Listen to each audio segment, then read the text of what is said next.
Welcome students to Prealgebra Lesson 80. We're going to talk about increases in percent. Often we encounter increases in percent.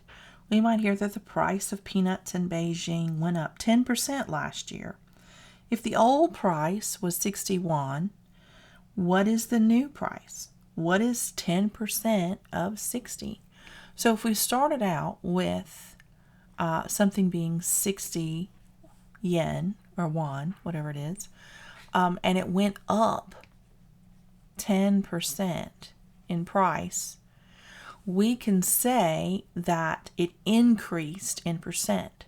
So if this was the original, we can say that the original was 100%. And if it increased in 10%, that means it added 10%.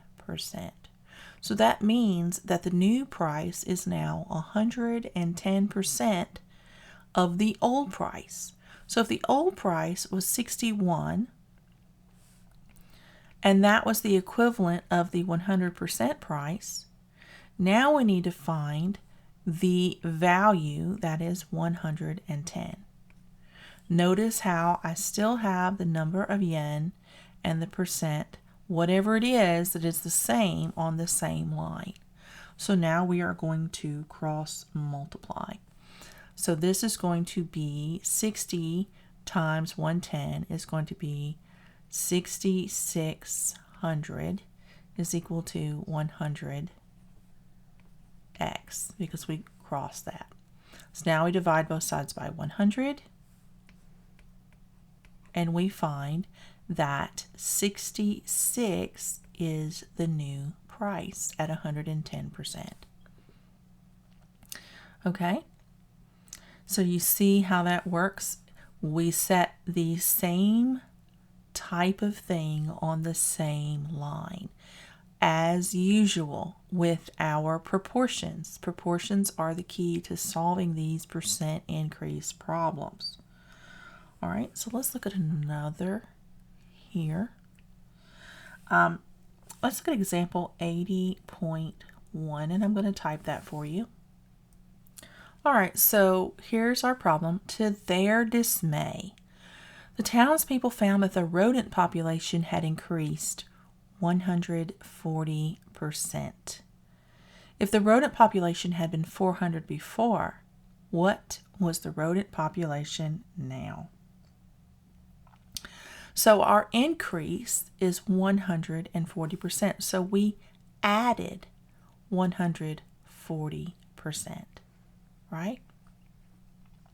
So the original amount was 100. So now we have a percentage of 240%. So if the rodent population at the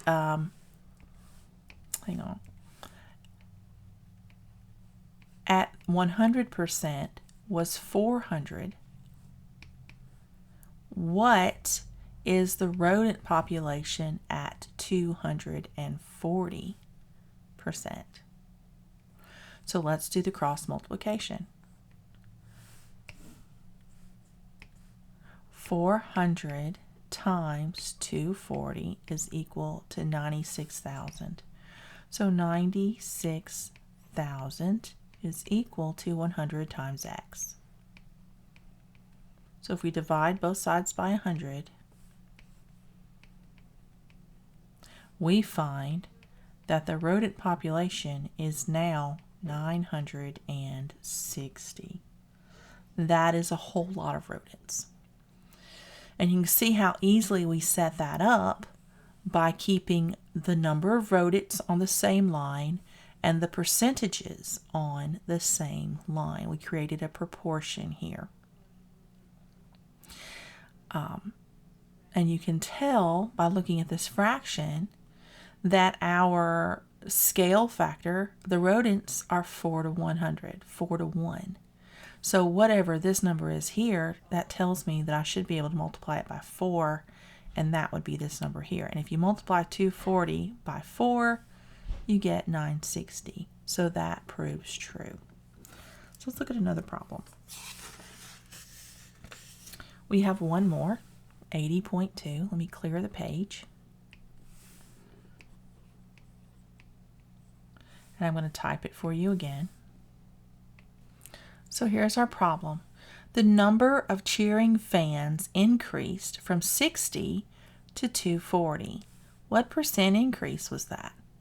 So what we need to do is start with what we know is true. Here's our number of fans, and here's our percent. The original amount is going to be 100%, okay? And the number of fans we started with was 60. So 60 is 100% of the original amount. And we are going to set our proportion such that we increase it, so or we go to the new number, and the new number went from 60 to 240. We don't know what that percent of increase was. So now we're going to cross multiply. We have 60x. I don't know why I wrote that 0 so small. It's not an O, it's a 0. 60x is equal to 100 times 240. That's 24,000. So when we divide both sides by 60, we find that x is equal to, and I'm going to need my calculator, 24,000 divided by 60 is 400. So what happened was we now have 400%. So x is 400%, but it's an increase. We have 100 plus some number, 100 plus some number equals 400%. So 100% plus some percent equals 400%. So we just subtract 100 from both sides, and we find that our missing percent is 300%. So it increased by 300%. It went up 300% for a total of 400%. Okay? So that is how we would do that. All right, and that is all we have for lesson 80. If you have any questions, let me know. I'll see you in lesson 81.